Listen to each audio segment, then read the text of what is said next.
The explosion of retro-inspired games is not a new phenomenon, relatively speaking.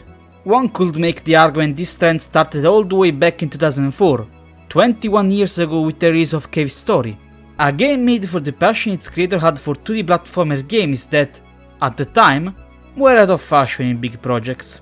This wave became unmistakable with the release of Shovel Knight in 2014, a game that wore its inspirations on its sleeve, and it started a franchise cardinal to the modern indie landscape.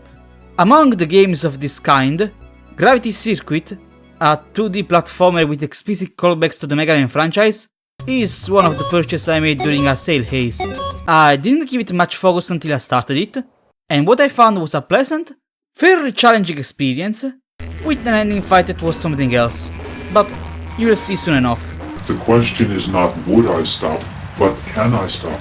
And the answer? No. The game starts with a prologue cutscene, recounting the discovery of the Ark, an artifact that spawned the Virus Army, a legion of rogue robots that attacked the main city, and how the Guardian Corps, a group of 9 elite warriors, managed to repel them, but only one survived, the protagonist of the game, Kai, aka the Gravity Circuit. Now, years later, the Virus Army is back. Kai has to get back into the fray and stop them once more. Downright at the start, the parallels with Mega Man X are obvious, but this game is different for a couple of features. First, it's much more melee focused. Getting close and personal is a core part of the main gameplay loop. Second, there are no mid-level upgrades like the boots, though you can find health boosts hidden in certain areas. Third, when defeated a boss, you don't get the weapon mimicking their attacks, but you do unlock new purchasable techniques. More on techniques later. Fourth, the grappling hook, which isn't used just for platforming challenges, but also to grab defeated grey enemies and flame projectiles. It can be kind of fun picking up stunned enemies and throwing them at their squad mates. It can also do some damage from a distance, though not as much as a normal punch, and the slowness makes its use as an offensive tool more situational instead of the norm. And lastly, there are mid-level respawn stations that can heal you for a fee, but dying and getting respawned is free of charge, and you don't lose cash or progress when you die. You do lose energy for the techniques, but it is easy to recuperate it by fighting, so while you could do it, it's better to just not. Being the first level of the game, it's expected not being a huge number of obstacles, and as a matter of fact, there are not. The ones present are there to get the player accustomed to the controls. Some basic jumps on the demolished highway, a bit of wall jumping, long bottomless pits to make sure you grasp the basics of the grappling hook, everything a 30 level should do basically. Still, if you feel the need to practice more, there is a training course you can play how many times you want. It's a great way to warm up in case you have to get away from the game for some time. After Gravity Circuit saves a bot in robes, he points him towards the Guardian Corps HQ, as he claims there may lie some answers. As a thanks, he gives Sky a new technique, Flying Strike. More on techniques later. Another difference is that it's way more accommodating than Mega Man. Even on hard difficulty, you don't die when falling on spikes or bottomless pits, only lose a fraction of your health. Once you reach the HQ, Kai meets with one of his old teammates, Cable. Turns out they all have joined the Virus Army. He escapes before giving any more answers, and leaves 3 soldiers, one tank to deal with Kai. The boss fight is straightforward.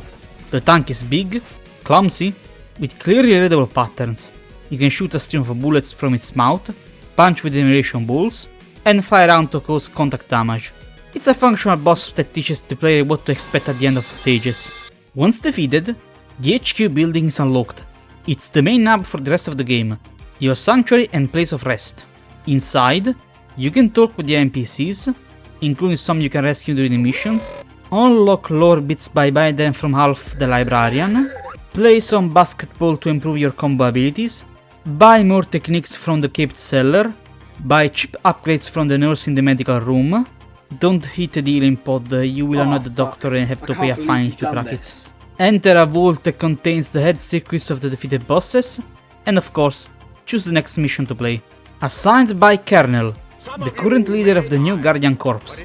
He is the guy who gives the briefings before the missions. The Virus Army seems to have the upper end, leaving only the HQ alone. Their attacks are coordinated by the Rebellion circuits. The Caped Seller introduces himself as Nega, He seems to know much more than he lets slip, especially when you defeat a boss. He talks of them almost fondly. The Virus army is hell-bent on conquering or destroying the city. So, while Kernel oversees the logistical efforts, Kai shall defeat the rebellion circuits. Here commences the usual multi-section screen with 8 bosses that need to be defeated. In addition, as a secondary objective, there are 8 civilians that need to be rescued in each stage. More civilians rescued means more upgrades solved by the nurse, and some of them can trivialize a lot of platforming challenges, so keep your eyes peeled when searching. They can be hidden behind certain destructible walls. It's very subtle which is which, but if you look closely, you can notice them. After choosing a mission, you receive a briefing establishing the situation and what you are going to deal with, and they're always followed by a snark remark by Karen how doing the task himself will terribly bother him. Exploring the stages following the order in which I have beaten them, the first one is the city center, and the fight is against the circuit medley, the wave circuit, aka the popstar circuit, and her havoc causing beatboxes. As one can guess from her appearance and overall design, her stage follows a similar theme with traps resembling musical equipment, like the gigantic beatboxes, springs to perform metallic stunts, and certain enemies that spit projectiles shaped like musical notes. This extends to the overall aesthetics, with walls covered in piano keys and volume displays, and the beatboxes in the background. Overall, the area feels like the backstage of a concert, which, considering where and how we meet her, it's rather fitting. Once in her stage, she teases Kai, asking him if he is a fan and would like a signature. He obviously refuses, and demands her to stand down. I guess he was not willing to comply with Kernel's request. Medley is amused, so he invites Kai to a dance.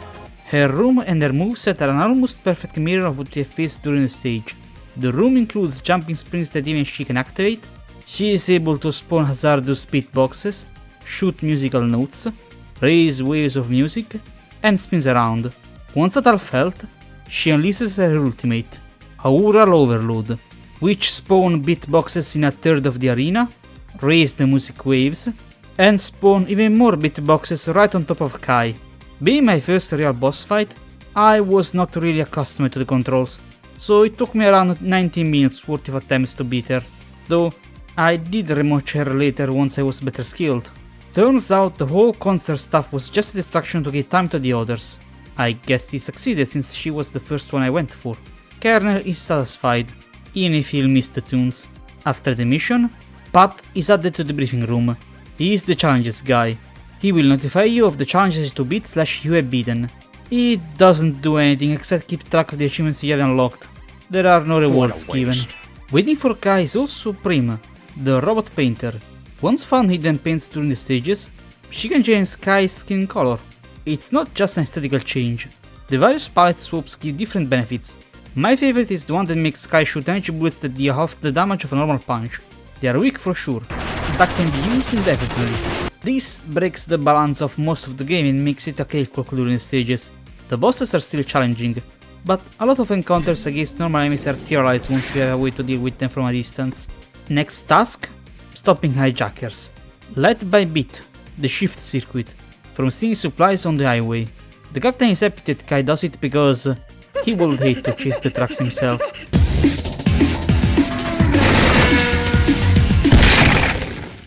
After a brief section at the start inside a warehouse, the real level starts. It takes place on speeding levitating trucks, and as such the hazards follow a similar route theme. Traffic signs, overboards that carry you to an agility gauntlet, flying missiles. We all had to deal with the overstressed dude with a rocket launcher when going to work, right? I accidentally made things harder for me in this section. In normal gameplay you're supposed to ride this overboard to rescue the civilian, and instead I ended up using the grappling hook in a very narrow area. It's cool I still managed to do it though. Hi Big Copter from Mega Man 1, long time no see, how's family? That bot with no respect for their subordinates is Beat, the level boss. He likes to go fast, and he's not going to miss an opportunity to test his mantle against Kai. He attacks using sound waves, vertical or horizontal slices, and when halfway, he does a fast but telegraphed attack that covers 50% of the arena. This one took less time, needing only 3 minutes and 30 seconds. My skills were getting better. As a pre-death confession, Beat admits that he did all of this to fight back against his own feel of inadequacy. Cool feature, you can replay the missions to save civilians you have missed. The game labels them as simulations that are just as the real thing, and if you do find anyone you missed, the soldiers can pick them up. Hang on, this means that the robots can scan the place, find the robots in distress, and instead of helping them directly, they leave them there for Kai to eventually find them in this location to then actually pick them up. Next up, clear a path through the mountains, so that the technicians can go and repair the city coolant's reactors. Rebel circuit to defeat, Blade, the cooler circuit, and Kernel wants some ice while you're at it.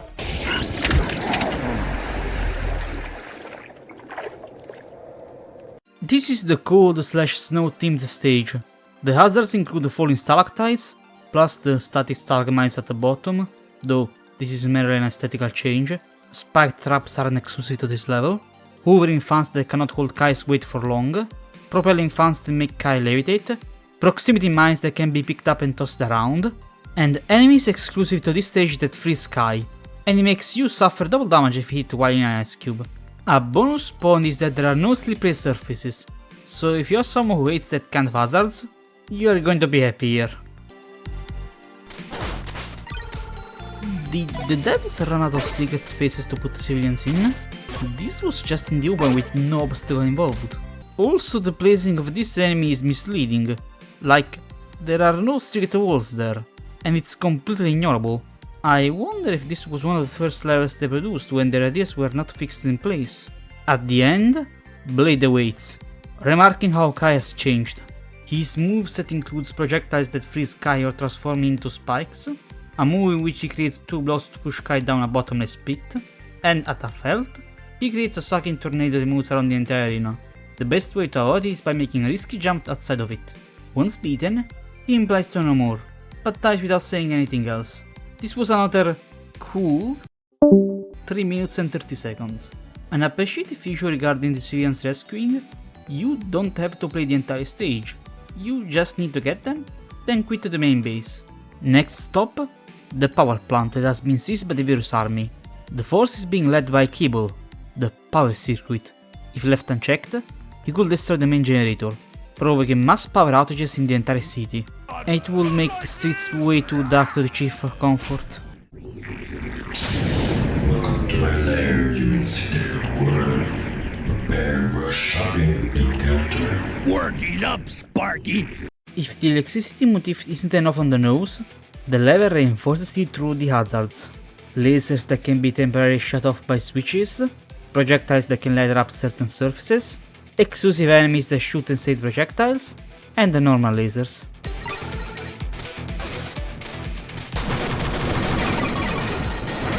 That felt good. At the end, Cable does not want to relinquish the generator. His moveset is a replica of the powers we have seen in stage: energy orbs, lasers, and its ultimate includes lasers in a sequence slightly tricky to dodge. I found this boss easier than the rest, beating him in only 1 minute and 15 seconds. I guess his fuses burned out. Kernel seems unwell, but he reassures it's nothing to worry about. Don't tell me robots are not entitled to sick days. I would not like to be there in the eventuality of a bonzo buddy spread. Next stop, the junkyard, where the virus army is redividing its scrap into zombie robots. It seems that the main culprit is Trace, the patch circuit, and Kai has to do a perfect job. The chief is uncomfortable with the idea of some escaping.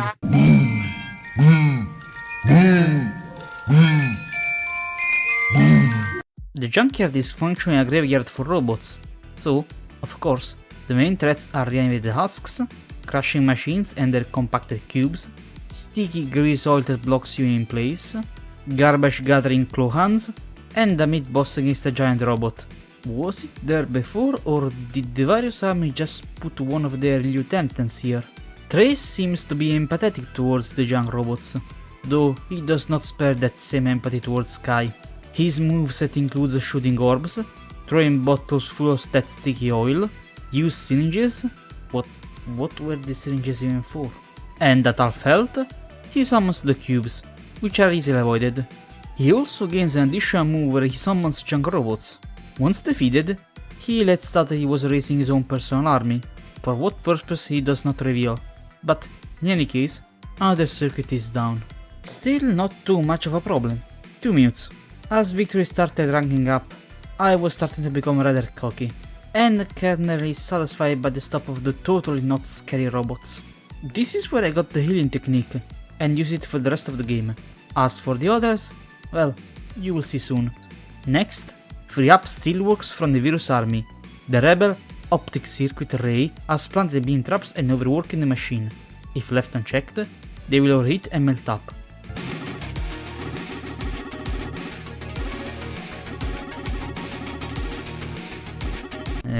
Thousands will die.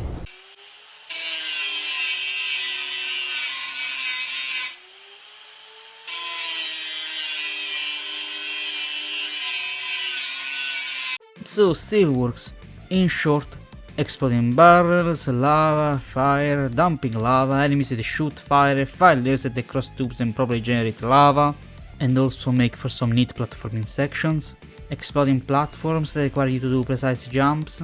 Notable feature is one section that makes you use the hook up and down. That was cool and unique. And the array is a circuit suprematist. Okay, this one won't feel so bad to beat. His moveset includes a flamethrower, shooting rays that are influenced by the joints in the background, fireballs and flames from his exaggerated pole drones, and at half health, he shoots bigger lasers that cover 80% of the arena. This one took more than most, necessitating 4 minutes and 30 seconds. Its blast left him with very little choices and was the main source of deaths. And another one bites the dust. The commander is really not well, and is keeping it a secret to everyone else, even almost accusing of insubordination his loyal soldier. Whatever he has, it seems serious. He has not lost the sense of humor, though now it feels less reassuring. Next, it's time to deal with Ash, the savvy secret hacker. He must be stopped from entering the system. Apparently, he has been operating from a nearby warehouse, and Kai must act quickly, for the chief has some files he wishes were remained unseen. Access encoded. Gigabyte of RAM should do the trick. We're in. Alright, what have we got? This is the virtual level, hence all hazards are computer based.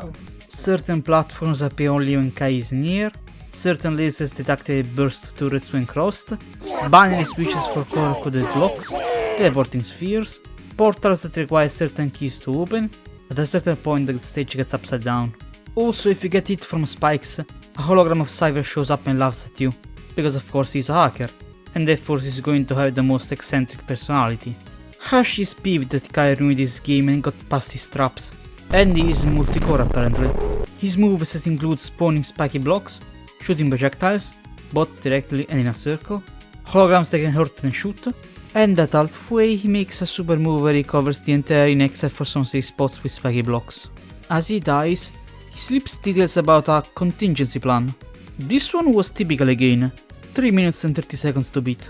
I wonder what type of files the chief wanted to keep safe. Last stop before the final stage, the ore mines, where the seismographs have revealed some activity, probably caused by Crash, the break circuit.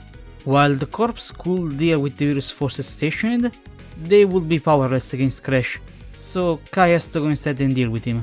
Not because of safety reasons, but because of the lack of drilling permit, because that is the pressing concern here.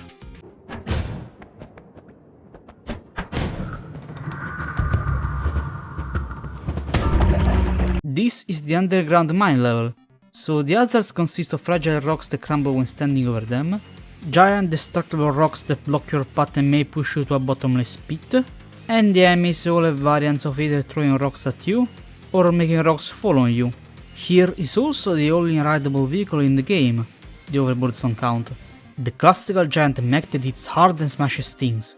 It's not just for combat, it's necessary to use it in certain areas to avoid the spikes and rescue the hostages.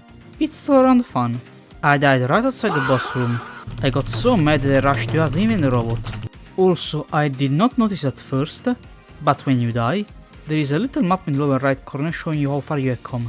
Even though he is clearly upset, Crash is the calmest of the bunch, even accepting the fact he is going to fight against one of his own squad mates. Crash movesets include jumping around to make the ceiling rocks collapse, use his arm drill to make big blocks fall, his special move is making blocks fall in a pattern, and once defeated, he makes some weird remarks about Kai's body. I get that aging sucks, But isn't it a bit early for Kai to worry about his Shatika? Because I had pretty much mastered the movement and got myself the healing technique, this boss fight lasted less than the others, only 1 minute and 10 seconds. After that, the captain seems to suffer as usual, sprouts 2 antennas, falls into a trance, knocks out everyone in the briefing room, and runs away with the circuit's crown to the Ark, the source of the virus army. Nega followed him. Kai must head there to stop the virus army once and for all. This is the endgame. We are approaching the apex of the game and most of its plot twists. If you liked what you saw, I recommend playing for yourself. From now on, here be spoilers.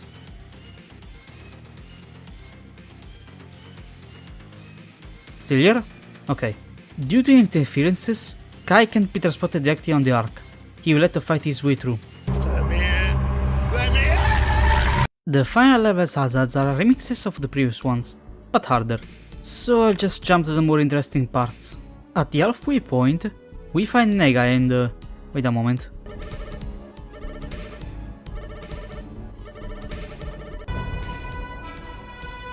And discover the truth. Turns out Nega is the original gravity circuit, and we are in reality a random citizen that got simulated by the circuit, who acted like a mind-controlling parasite. We are just one of several hosts. Turns out it was the signal sent from the main villain that reawakened everyone. It must be stopped before it does any more harm. But first, Kai must demonstrate his worthiness, which translates into a boss fight against Nega, which has the exact same moveset as Kai. Fun way to implement a mirror fight in the game. And at half health, he gains the ability to do special moves. He even recharges when at 1 HP and becomes more aggressive, which makes him the first 3-phase boss fight. After winning, he congratulates Kai for being so strong, though he suggests resting at the HQ first, which makes the first third of the final level done. The second third is more remixing, though actually kind of interesting. Lava pits that mix with the compressors from the junkyard, creating lava waves, these moving freezing platforms, the sticky oil, this actually cool obstacle course with the grappling hook. Then it's the boss, which is a defense system shaped like a crystal. It shoots balls of energy, but that's not the main power, as it makes me do a boss rush of every defeated circuit. Functionally, it has 8 health bars, 1 for each circuit. Though, as an act of mercy, once a bar has been depleted it drops some health. And as an additional act of leniency, it keeps tracks of the circuits I have already beaten, so it's easier than it sounds. And once defeated, you go back to the base. Reminded I'm still playing on hard. As I said, it's very accommodating to the player. Kernel's actions are causing earthquakes. Looks like the Ark is activating for unknown purposes. Inside the third part, beyond more remixes, there is this section where the road splits in two. You can go in either door, and you will face a unique set of platforming challenges. I verified that. Nega will take care of the other. This is it. The bot creation chambers and the final challenge. Including the greatest reveal. There is a 10th circuit. The Commander circuit. It's the captain of the Ark. And it's not just a metaphor. This whole structure is a literal arc used for space travel created by some undefined masters, with the mission of generating robots on each planet it landed for future colonization needs. That was the plan. Up until the other 9 decided to abandon me after they traveled the space for millennia and got tired of it all. And the commander cannot live without all the circuits, so he got stuck on this planet. And so the commander did all of these attacks to retrieve the rogue circuits. And now that they are all united, the Ark is heading for the orbit. All the other bots on the land will deactivate and rust away. Kai will not stand idle and let it happen. Now, before continuing, let me clarify something. You might have noticed that I postponed discussing the techniques. Well, that's the thing. I never truly used them. You what? I consider myself below average when it comes to games with articulate movesets, like this kind of platformers. Why? Because of my stubborn laziness. To elaborate, I don't tend to use half the mechanics given to me, so all of these power-ups that extend the Kai's moveset sold by Nega, never used any of them, except for health regeneration of course. It was made worse by the fact that it did not become a problem until the final boss. This is a two-phase boss fight. First there is Kernel, then the Giant Head, which has 3 health bars, with each bar having its own moveset, so it's technically a 4-phase boss fight. The moveset of Kernel is fine. Spins, grabs, shockwaves. Atal felt rushes and gets shields too, although the arena gets a smaller is a low blow. But what was truly soul crushing was the moveset for the giant head.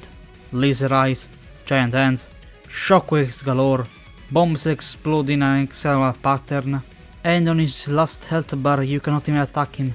You have to throw the minions he summons, though, again, the techniques could have helped here. But Skeleton, I hear you say, how bad could it actually be? You have come so far. You tell me. How does 1 hour and 40 minutes of attempts sound like? In these moments, I felt the ghosts of the other circuits smoking me, taking pleasure in my suffering.